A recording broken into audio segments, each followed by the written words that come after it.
Good evening, everyone. The San Miguel Beermen are back to the winning column after defeating the Phoenix Duo Masters. And with us tonight are our winning coach, Coach Leo Oscar, and our best player of the game, Don Doriano. Congratulations, gentlemen.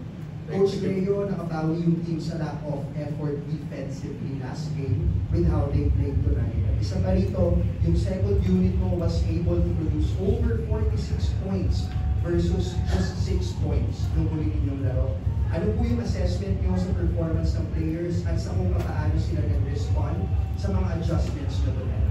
I think it's very obvious from 6 points to 46 points, and that's a lot. And usually, we're relying on our bench because our bench can be a starter, but they have to know that every player is very important. But what is noticeable is the defense of our team. Although very physical the first quarter because they played a good defensive game against us in Phoenix in the first quarter, and we were surprised. But because of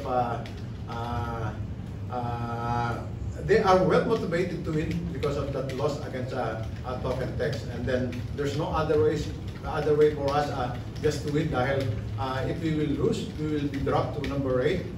And then now, on our win, siguro, we'll be at number 3 and still on track on the top 4. Thank you, Coach. Now, Don, from no points at all last game to a conference highlight para sa'yo, paano mo tinake advantage yung mga opportunity na nakita mo sa loob ng court kanina na nakatulong din sa'yo to bounce back after being scoreless? Just like I said kanina, just play hard. Kailangan namin mag-step up, struggling with the first group. So the mindset is just do it. We can't afford to lose back-to-back games. Kasi yun nga, yung standing is ticket-ticket. So pag natalo kami, makakapagod sa amin. So yun nga, mindset is just do it. Now we open the floor to our friends from the press.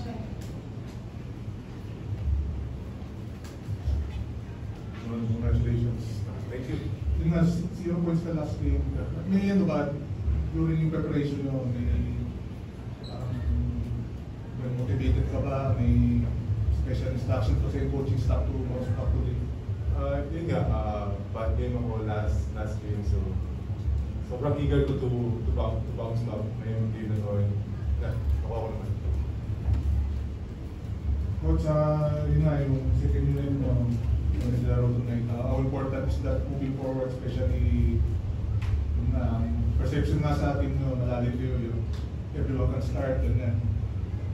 Yeah, that's one of the thing now we have to it's a challenge for us because every team they're always prepared for us, and then but every team is capable of beating us, although we can beat them all, but yun the problem, hindi kami pwede mag-relax because the game is always on the line for any team, especially in the next few games. Scramble ito sa middle and we're lucky to win tonight against Phoenix dahil katulad sinabi ko, siguro bababa kami sa number 8 kung natalo kami, and then now I'm sure with number 3 kung sino man makatay namin, and I think this is a good motivation for the team, dahil alam nila what is important of this game. And besides, after losing to Talk and Text, I know from their eyes they want to bounce back. That's why in the first quarter talagang mahirap, struggling kami, but because of the motivation na they want to win, because they know the importance of that game.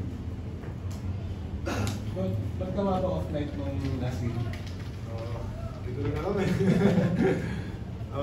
ano lang, siguro not playing hard. Coach, si Jun Marati yung ginamit ng second quarter na ba? Ano bang... Yeah, that's right, because yung second group they perform well, and then Junmar mismo nagsabi sa akin, Coach, patapusin na kayo kay Mo yung second quarter dahil maganda naman and it's a good incentive and motivation para kay Mo because in the past talagang limited yung playing time niya eh. So mabuti lang, maganda yung laro niya to extend his playing time. And then he played well on defense, especially guarding the big man of Phoenix, which is very agile, and that's one of weakness in Jun Marcia in atake. But with Mo, that's the reason why lumaki yung lamang namin ng second quarter. Coach, kung win nyo today is the start of, kasi parang next trip, after these 2 games nyo, Sunday lagi din, therapy mo yung Blackwater, mga sa ilalim. Siyempre, perception, easy pa sa inyo, but how important is it na matawid nyo to going through this home stretch ng eliminations? Yeah, that's very important dahil nag-game is terra firma and Blackwater. But as I said, any team can beat us naman if we will not perform well. Especially ito Blackwater. And terra firma, every game, makikita naman natin in the first half, talagang they are very competitive, but because of the depth of the bench, medyo natatalo sila. And that's what we want to do, guys. We have to be consistent, especially yung off the bench namin, because in the first 4 games namin, bench really help a lot eh. And those 3 wins namin, yung bench talaga masasabi kong best player of the game.